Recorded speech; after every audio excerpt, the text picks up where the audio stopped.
Welcome to Happily Ever After is just the beginning. Keeping your relationship not just together, but happy, and we mean truly happy, is part art and part science. You've come to the right place. Here's your host, Leslie Dories.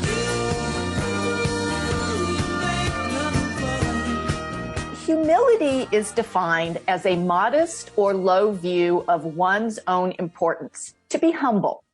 And humility is a value that is helpful in all walks of life, but especially in marriage and relationships. Unfortunately, it is the one that, despite good intentions, often is difficult to achieve. Now, being humble is a mindset. It's something that can be attained, and it is definitely worth the effort. So to understand what humility is and how you can get better at experiencing it, I'm joined by author Gavin Seah. So Gavin, thank you so much for coming on the show and talking about what I think a lot of people aspire to, but many people have no idea how to even go about it. Thank you. Thank you so much for having me on your show, Leslie. And it's my warm pleasure to be able to join you to have hopefully a fruitful and valuable discussion around the topic of humility. And absolutely near on the spot, I think the topic of humility is one that really has so many moving parts, and it's sometimes so difficult to not only harness the potential of humility, but to go into the depths of true humility, which is the title of my book, as many of you may be familiar with. I think it's really important that we take the time and effort to not only harness the definition of true humility, but also to really understand how it can impact the way we live our lives, the way that it goes into our perspective in relationships, taking positive attitudes and behaviors, and hopefully making people and the people around us a better environment for us to all live in. So the title of your book is True Humility. So and I gave a little brief description about what humility is, but can you elaborate on what true humility is? Yes, absolutely. It's so important for us to start off with the definition of true humility. So why I call it true humility is to really differentiate away from general humility. So I think many of us may be familiar with humility in the sense that we think about ourselves in a modest manner, in a grounded and balanced attitude. And we as individuals can sometimes find it hard to turn that humility understanding into something that's practical and actionable in all forms, ways, in what we believe, act, and behave. As a result of that, I thought it would be quite eye-opening to have a title, True Humility, to really bring us to the true definition of what I believe can allow us to go into the depths of what does it mean to be really, truly humble. So in my definition that I have shared in my book, True Humility, it is really defined as one's 50% strengths focus and one's 50% weakness focus. Okay. So are you able to look yourself in the mirror, for example, and see your strengths as equally important as your weakness to be the best version of who you can be today in the present and who you can be in the future, with the tools ready to hand for you to not only nurture yourself, but also to have the fallibility as a person that you will make mistakes, but how comfortable and confident are you in those moments, in those areas where you will fall, to pick yourself up and say, it's okay. I know that today is a moment for me to learn from my mistakes and be able to walk from that in humbleness and groundedness. So there we have the definition in my terms of what I call true humility. So that's really, really interesting. And I love, and I'm also a little bit challenged by the idea of acknowledging our strengths as part of being humble, because I think a lot of people think of humble as, not quite self-deprecation, but almost, that it's that if I'm humble, I can't be proud. If I'm humble, I can't acknowledge that I do these things well, that I think a lot of people get caught up in. Humble is just meaning beating myself up for all the things I don't do well. Sure. I completely understand that. And I think that's where the challenge of how to really practically apply humility, or in this case, true humility in our everyday life, with this paradox that we always have to battle within ourselves? Are we stepping into the toes of pride? Are we stepping the toes of false humility? I think that's where it was so critical for me to also explain the definitions of where pride and false humility falls into. So in my definition, in my book, I talk about pride leaning towards one's overly focused strengths mindset. So sometimes we try our best to be the best version of who we can be, and we pour so much effort into trying to lean into our strengths that we sometimes lose ourselves in our areas of weaknesses. As a result of that, we create that blind spot that we're unable to see. And when we fall into the worst part of ourselves and we feel like the worst person, sometimes we can experience false humility, which really brings us one step closer towards an overly weakness-focused mindset. So if you place true humility right in the middle, the balance, the midpoint of the two polar extremes, that's where you're able to see very clearly where true humility and true modesty sits itself in. It's about taking the two polar opposites and finding that midpoint. And through that, you'll be able to see where true humility sits itself in, a balance of confidence and yet a grounded attitude towards your areas of improvement, your weaknesses, and your fallibility as a human. So I think that's where we're able to clearly see how to bring the paradoxes, the contradictions into that midpoint. Well, that's a really interesting. That's a really interesting perspective, and I've never thought about it that way. But it fits with my kind of mindset of, I'm somebody who doesn't really like extremes of any kind. That usually the best point is somewhere in between. It's a balance of those things. So this kind of fits. And I never really thought about humility this way. So I'm really enjoying this. So, but we're talking about humility and what makes it an important value. Why should people, strive for being more humble, and not falsely humble, but genuinely humble? Yeah, I think to go into that, I have to share a bit more context in terms of how I was able to find true peace and balance from a place of true humility. I think when I was able to really understand what does it really mean to harness the potential of your strengths, yet be so fluid and so adaptable to your areas of weaknesses, that's where you're able to see where peace and balance can come out stronger and in a positive frame of mind as well. So as I was able to recognize that, I was able to see that the attitude that I'm putting towards growing and improving, as well as adding value and not having to wait till I'm perfect in something, that's where it's a good place towards making the world a better place. So when we talk about values and objectives like working towards a Kappa Diem mindset, making a legacy for those around us and to make the world a better place, the best way to start that is by having that humble mindset and approaching life as one step closer towards making my life as well as those around me a better place. And when we're able to apply our strengths and weaknesses in a conversation with someone, in a dialogue with someone, and express ourselves in a vulnerable way, that's where that humble ecosystem can be created. So when we talk about let's make the people around us a better place in relationships or in the workplace or in society and communities, often enough, it is because we strive towards being humble that people feel like they can connect with us. People can feel like they can open up to us because we have the strengths and weaknesses and they can feel that. So I think often enough is the vibe that bounces off a person that is truly humble, that opens and creates that safe, positive environment. So I think this is the reason why more people should strive towards aspiring to a humble mindset, towards a humble mindset. So what if you discovered gets in the way of people, adopting this mindset? Because to me, being humble, having humility means, if I can accept that there are some things that I do well and also accept that there are some things I don't do well. Sure. It doesn't necessarily mean that there's nothing for me to learn about either one of those things. That it's, yes, and then if I'm humble, there's a recognition that there are still things that I can improve on, even on my, that on both sides of the coin, my strengths, my challenges, I can improve on. Absolutely. But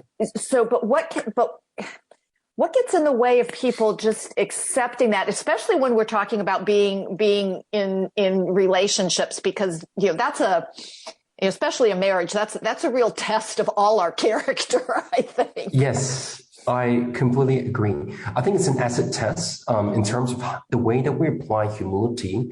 I think more often than not, when it comes down to the nuts and bolts of what does it really mean to harness that potential of humility, it's often a tussle within ourselves to find the truths about how do we make mistakes and be comfortable with that? How do we feel confident when we are still in a place of growth and learning? And how do we apply that in a vulnerable way? I think a lot of that comes by having that mindset that at the larger scale of who we want to be, what is our goal? If our goal is to be a better person, and if humility, my strengths and weakness balance mindset gets me one step closer towards working in a direction of becoming better, that's a good place to start to assess where your value disposition is sitting in and how can humility get you one step closer towards that. And from that place, you're able to see how you're able to add more positive value to the people around you, especially when it comes to a relationship. And having that give and take mentality comes out stronger when you have that humble mindset. So I think this is one of the keys to finding those emotional stability that I think often enough we find ourselves really challenged when we have difficulties to open ourselves because we're keeping to that belief system that we've been just so used to, that past habit, that past challenge that we have always thought that this is the one way and that one solution. So keeping ourselves in that narrow box sometimes leads individuals to not see the benefits and the truths and the beauties of humility. And as a result of that, more often than not, people can make humility out to be something that it's a lesser value, is a value that is seen to be meek and lowly. As a result of that, probably humility is not going to lead me to a place of confidence building or positive stability. So I think this is one of the keys as to why individuals find it difficult to harness the potential or to lean into humility to find stability, whether is it in the inner self or in the relationships that they have with others. Yeah, because it's, as you're talking about this, and I'm thinking about many of the clients that I work with and Sure. a lot of the places that they get stuck. Yes. Is that, and I've said this, I actually said this once and my sister got really mad at me because she thought I was being condescending. But, Sure. but, to me, being in a relationship, and there's a quote, and I cannot remember who said it, but it's, marriage is our last best chance to grow up. And because it challenges us in so many ways that here's this person who's different from us, always has been, always will be. And, I do things my way, you do things your way. Yes. And we get into this right and wrong kind of thing.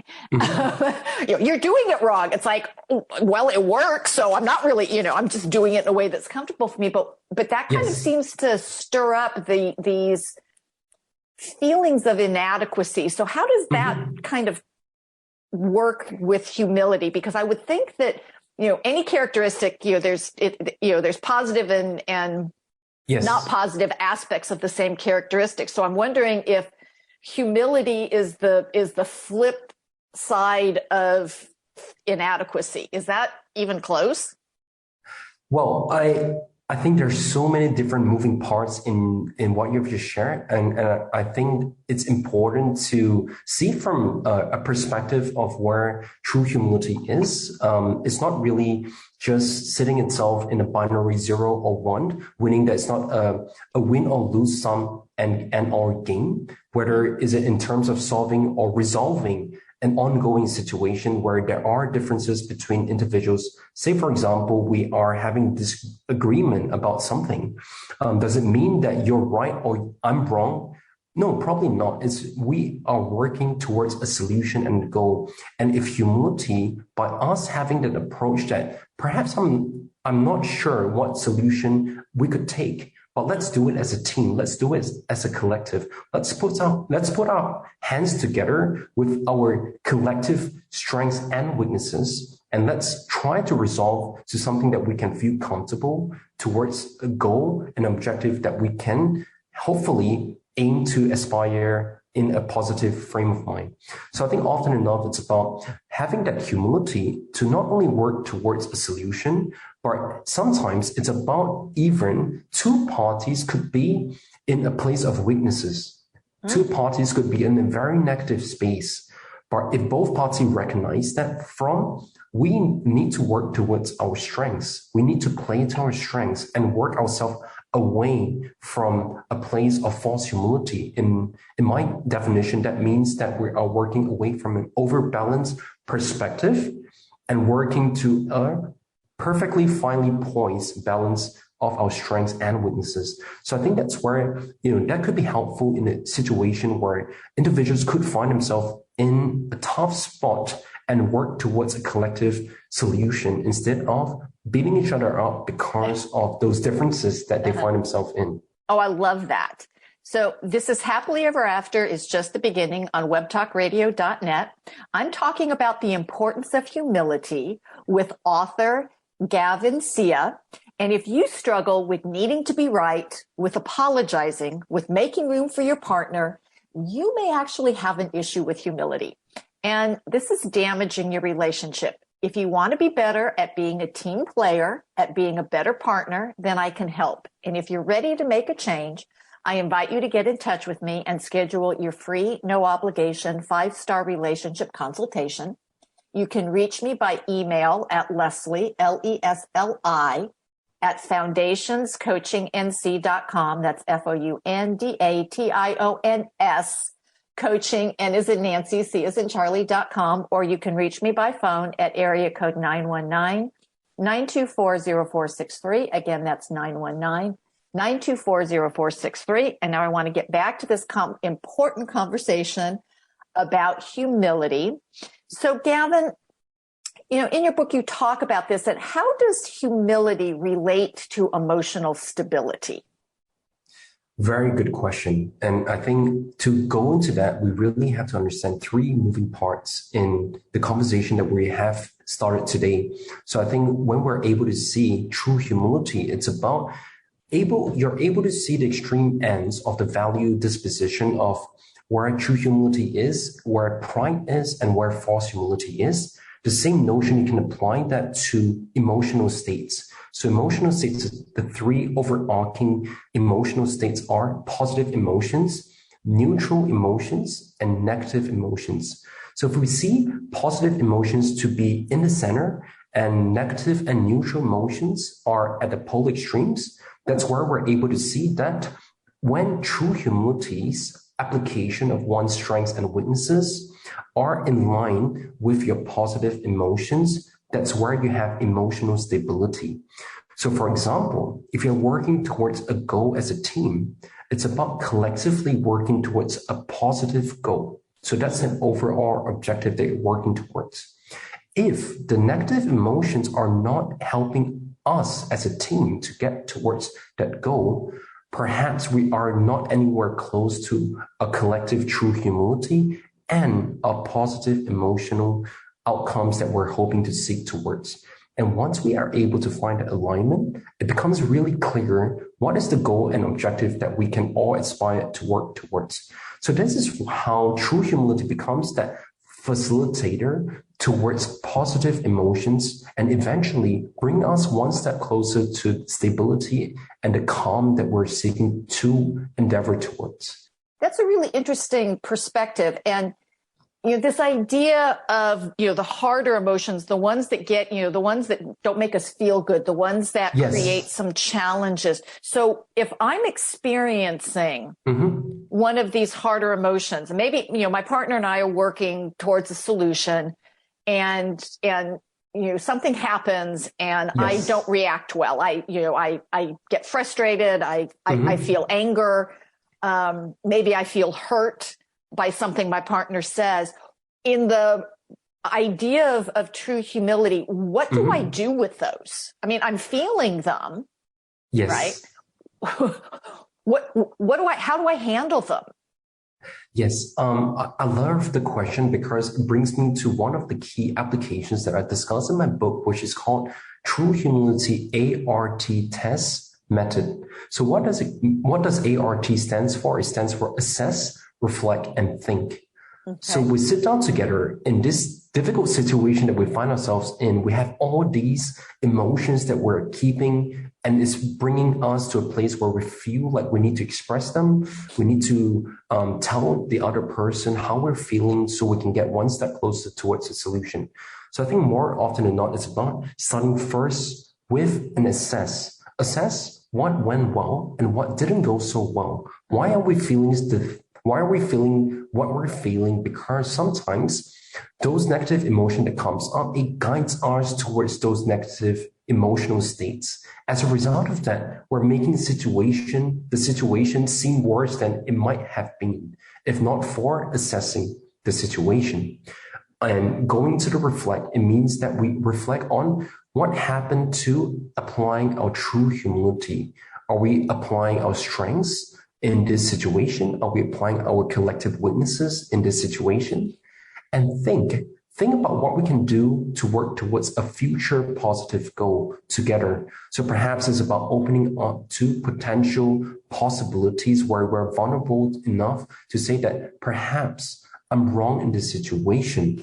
Perhaps it's my time now to share with you what I think might work, but I want to hear from you what you think in this situation. So I think it's about both parties coming together, having that humility to apply true humility in this situation. So I hope that has helped us to unpack that idea better. Well, and so what I'm hearing is that one of the conditions, that may be the wrong word, but one of the things that kind of needs to be in place in order to be humble is the V word, vulnerability, the willingness to put a thought out there or put a feeling out there that maybe I'm not sure about. Maybe, and I'm putting it, but I might be afraid that it won't be accepted. So I hold back. I mean, so it almost sounds as if true humility is also associated with vulnerability. Yes. In the other spot, I think assessing and going into the depths of true humility, it comes with that openness and vulnerability in order to open up the potential of where you are able to see both your strengths and weaknesses as equally important, 2 feet at the same time in every situation, in every circumstance that you find yourself in, be it negative or positive. Are you able to have that openness to say that perhaps in this situation, it's time for me to apply my strengths? Perhaps in another situation, it's time for me to be vulnerable, to share that I don't know the answer to this situation. I'm not sure what solution that could look like. I need your help to get ours one step closer towards that idea that we're working towards, that future goal that we are all aspiring towards. So I think that assessment is so critical towards having that true humility in working towards a positive relationship or a goal that we are working towards as a collective. So it's really funny because, and one of the things that I have always admired about my husband is that he has never had a problem saying, I don't know. I mean, when he was in grad school and I'd be at his presentations or whatever, and somebody would ask him a question and he'd go, that's a good question. I don't know the answer. I'll get back to you. And I'm like going, oh my God, why do we have such difficulty just acknowledging, I don't know? I think in all of us, we have this shell from the time that we've left our formative years as a child. As we grow up towards our teenage years and eventually in adult years, a lot of us have over time put on layers to cover up areas that we're so afraid for people to know. And as a result of that, create that false sense of security within ourselves. And often enough, that leads us to a place that we feel worried about someone's judgment or perspective towards what we're going to express. Is that in line with what they are expecting in return? As a result of that, more often than not, vulnerability and true humility gets further and further away from people's horizons. And as a result of that, sometimes it can be difficult for individuals over many years, several years, to be able to come back to that place of vulnerability and that childlike humility, so to speak, and be able to tap on that to come forth in that truly open persona that we're trying to create and work towards. So I think that's one of the key reasons why perhaps some individuals may have walked away from that humility. So what are some things that if I want to increase my humility, if I want to embrace this concept of true humility, what are some things that maybe I can do that would help me down that path? Very good question. And there are many ways that we can look into this, but I think 3 helpful tips that I can share with you today, as well as for your listeners and audience.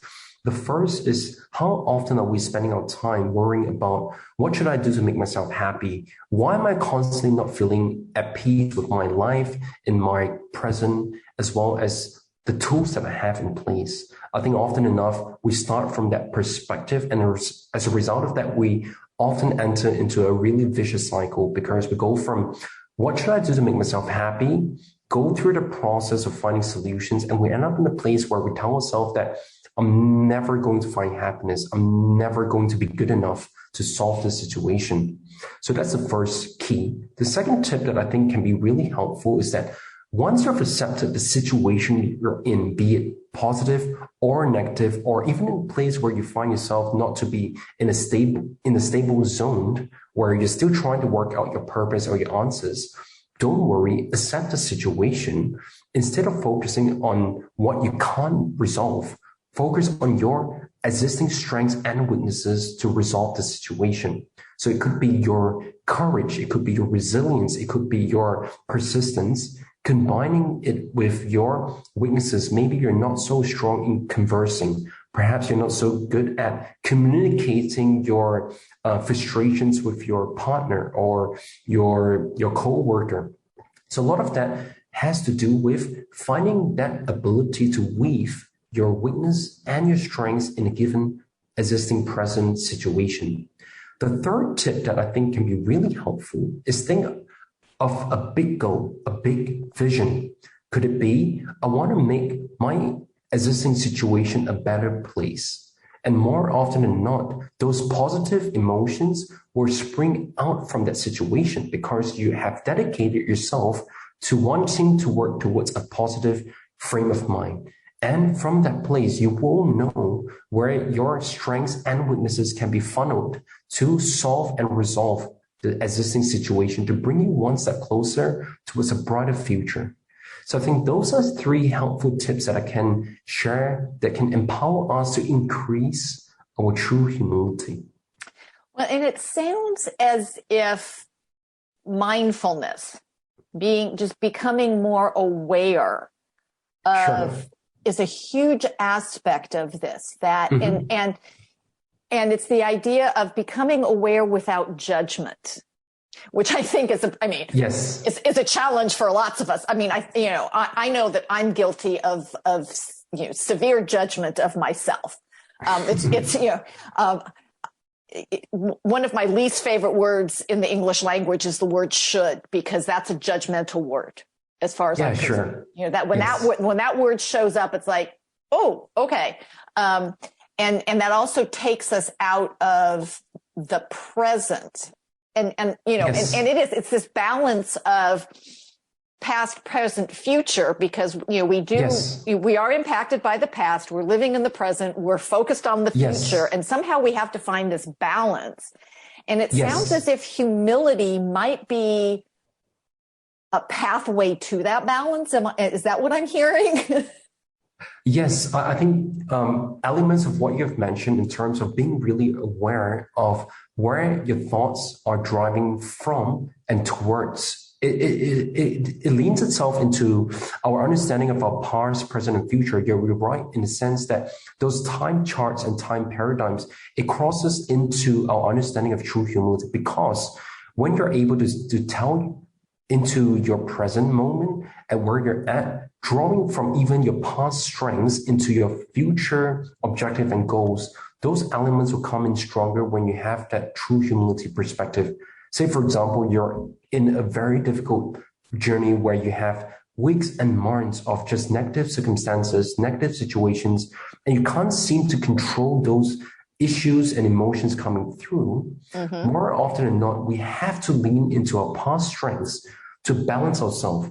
So one technique that I use in order to draw out the true humility perspective is that sometimes if I'm going through a negative rut, a stream of weeks of difficult times, I often would try to start my day reminding myself of my past strengths and end the day reminding myself of how far I've come. So that leans into working ourselves slowly as we ease off to the end of the day, those moments where we can reflect with gratitude and appreciation. That comes out stronger when you have the element of true humility throughout your perspective of the past, the present you're in, the present day that you're in, and the future objectives and goals that you're hoping to work yourself towards a positive frame of mind. So I think all these concepts are interconnected, but with true humility as a guiding light, that can really help and encourage us, because that means that every part of the journey is an opportunity for us to be better. I love it. So Gavin, thank you so much for coming on the show and sharing this big concept and making it a little bit more manageable. So where can people get your book? Where can they learn more about this and get on this path to true humility? Because I think the world would be a much better place if we all jumped onto that bandwagon. I hope that one day it will be a bandwagon. I think we're still some ways towards that. But yes, absolutely happy to share how you can find my book. You can find it at any good bookstores in the nearest city you're in, or today via digital platforms like Amazon, Barnes & Noble, and or leading ebook platforms. You will be able to find my book, True Humility. You can also find me on Instagram at The True Gavin, and on Facebook at Soy of Humility, as well as feel free to hop onto my website, www.soyofhumility.com, to find out more about what I do, the mission that I'm on to spread true humility to as many people as possible, one person at a time. And I'll be more than happy for you to check out my channel and to learn more about my journey. Great. So to be able to work as a team, which is an essential to a successful marriage, it helps to be a bit humble, and being able to put your partner's needs ahead of your wants is important. And also to do that, it helps to develop some humility. So my question is, what would help you do that? One, you need to get Gavin's book. And two, I'm hoping that you will still continue to listen to this show. And until next week, stay loving.